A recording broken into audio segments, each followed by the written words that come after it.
welcome to another edition of Biloxi A to Z, the insider's guide to what's happening in Biloxi. This is being recorded for Friday, June 23rd, 2023. Scraping the coast is this weekend. We'll have some safety advice from the Biloxi Police Department. The events ordinances continue to be discussed. We'll tell you the latest on the proposed changes. We'll also take a look at the weekend forecast and other events taking place in Biloxi over the weekend. We begin with this.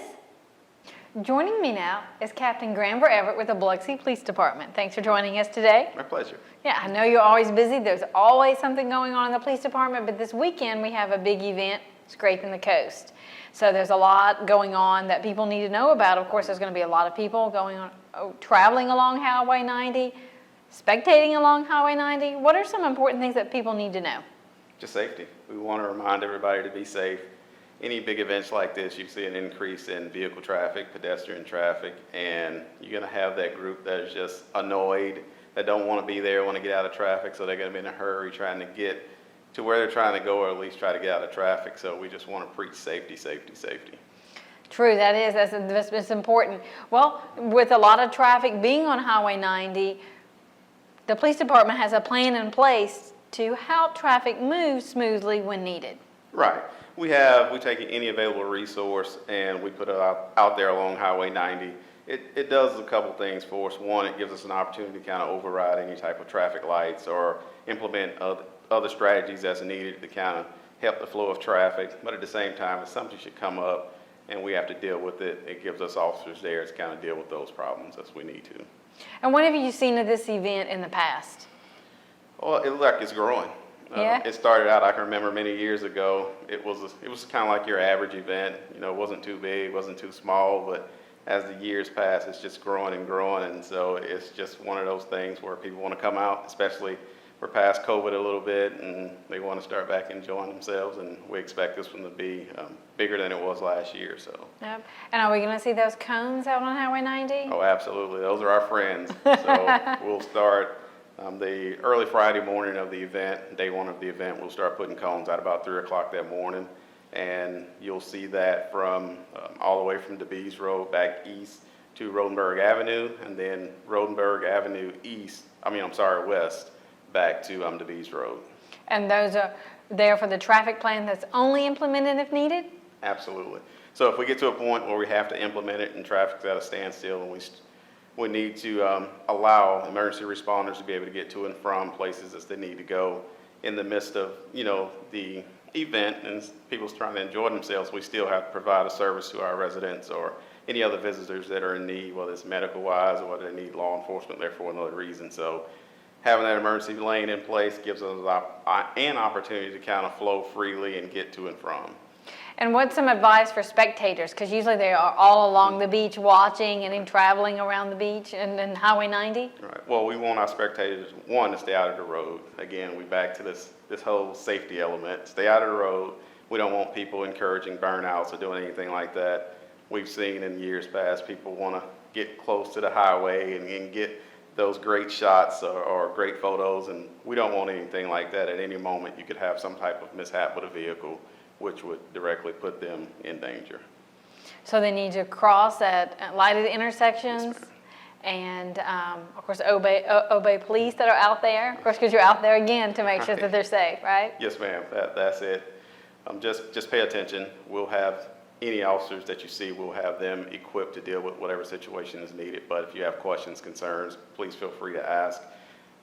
Those lighted intersections, at some point, if we get to where we're going to have to force traffic or take over traffic, they're going to be in flashing mode. So use extreme caution when we go into flashing mode, especially for those pedestrians who want to cross the street. Some cars or drivers of cars may be watching one thing or another, not necessarily them. So just be cautious. Anything else you want to let people know? Well, I will say that as we gear up for this, we've had increased support from our partners in law enforcement. This year, we're going to bring in resources from the state. We have Mississippi Highway Patrol that's going to be coming out to help us, the Mississippi Department of Transportation. Of course, we have deputies from the Harrison County Sheriff's Department, and we have some other agencies that are going to come down. So you're going to see a lot more people out there for this event. We're excited about that, and they all have an interest in getting through this weekend, making it as safe as we can be for our residents and any visitors that are here. Yeah.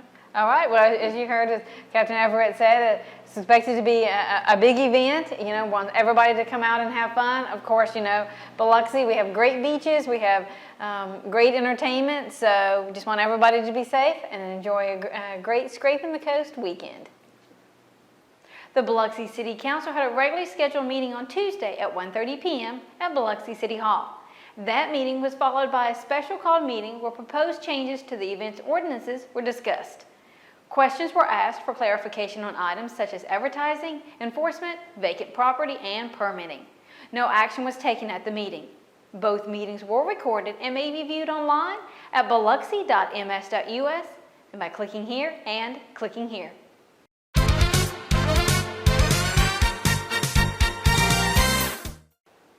The forecast for this weekend calls for a typical summertime mix of warm, sunny days with a good chance of afternoon showers. The daytime highs are expected to hover around 90 degrees with the evening lows in the mid to upper 70s.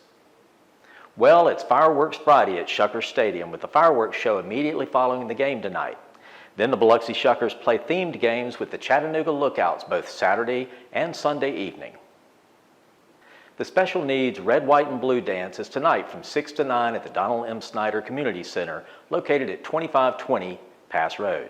Wear your red, white, and blue and enjoy music, food, and door prizes.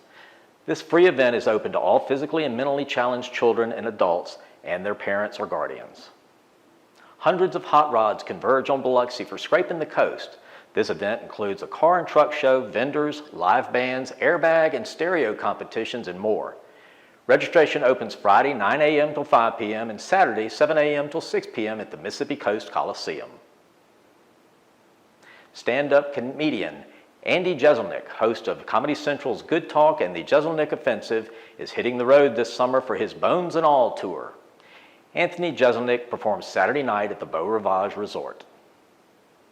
Tickets to the events mentioned are available by visiting the various venues' websites. And to see a list of what's happening throughout the month, check out the Biloxi Community Calendar in the June issue of B News Monthly. It can also be viewed on the city's website by clicking here.